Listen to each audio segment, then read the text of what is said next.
आज ही Doubtnut app download करें। Doubtnut पर अपने सभी गणित, रसायन विज्ञान, भौतिक विज्ञान और जीव विज्ञान के डाउट्स का करो सफाया।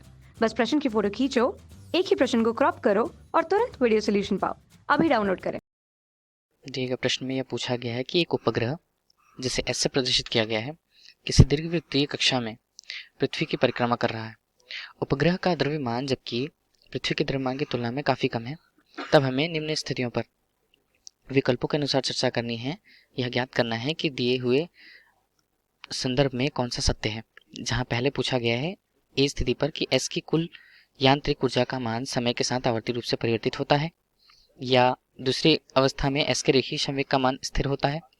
तीसरी स्थिति में एस के त्वरण का मान सदैव पृथ्वी के केंद्र की ओर होगा, जबकि चौथी स्थिति पे पृथ्वी के केंद्र के परितः एस के कोणीय संवेग की दिशा हमेशा परिवर्तित होती रहती है, किंतु इनका परिमाण समान होता है। दिए गए विकल्पों में से हमें सही उत्तर का चुनाव करना है।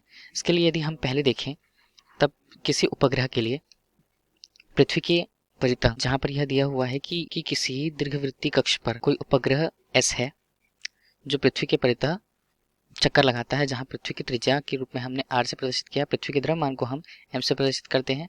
उसी अनुरूप किसी निश्चित दूरी पर अर्थात आर धन एच की स्थिति पर यह दीर्घवृत्तीय कक्षा पर उपग्रह जिसका द्रव्यमान एम है पृथ्वी की परिक्रमा करता है।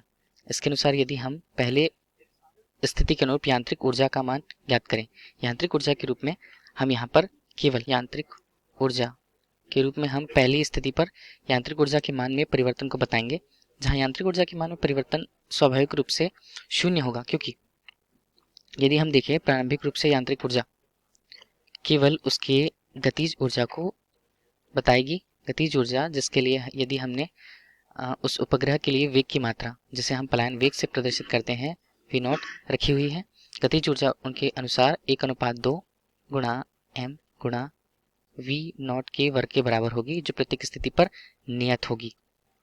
इसके अनुसार हम पहले विकल्प को सही नहीं मान सकते, आवर्ती रूप से परिवर्तित नहीं होती, ऊर्जा का मान निश्चित होता है।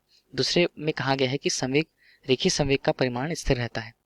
रेखीय संवेग के नियम के अनुसार यदि हम देखें, रेखीय संवेग के लिए के मान के अनुरूप जहां प्रारंभिक रूप से रेखीय संवेग तथा अंतिम रूप से रेखीय संवेग का मान दोनों उपग्रहों अर्थात एक उपग्रह एस और दूसरा पृथ्वी के लिए दिया हुआ है, यह मान भी हम संवेग के अनुसार p जिसे m गुणा v से प्रदर्शित करें, जिसे v को हम एक निश्चित वेग से घूर्णन करते हुए माने, तब उसकी दिशा वेग के रूप में एक निश्चित होगी, जहां इसका मान इस स्थिति पर दीर्घवृत्तीय कक्ष के कारण इनके रेखीय संवेग का मान परिवर्तित होता रहेगा। वृत्तीय स्थिति पर इनके मान को समान माना जा सकता था।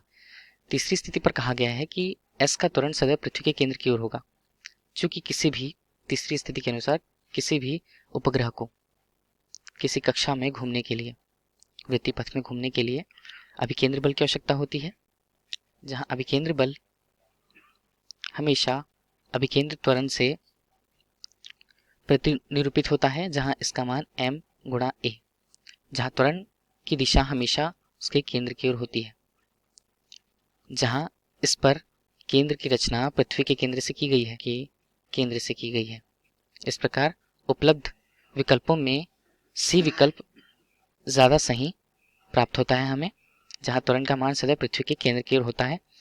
कोणीय संवेग की दिशा में परिवर्तन अंतिम रूप से यदि हम देखें, कोणीय संवेग जिसे हम परिवर्तन निश्चित नहीं मान सकते, इस प्रकार इस विकल्प का सही उत्तर विकल्प सी होगा। धन्यवाद।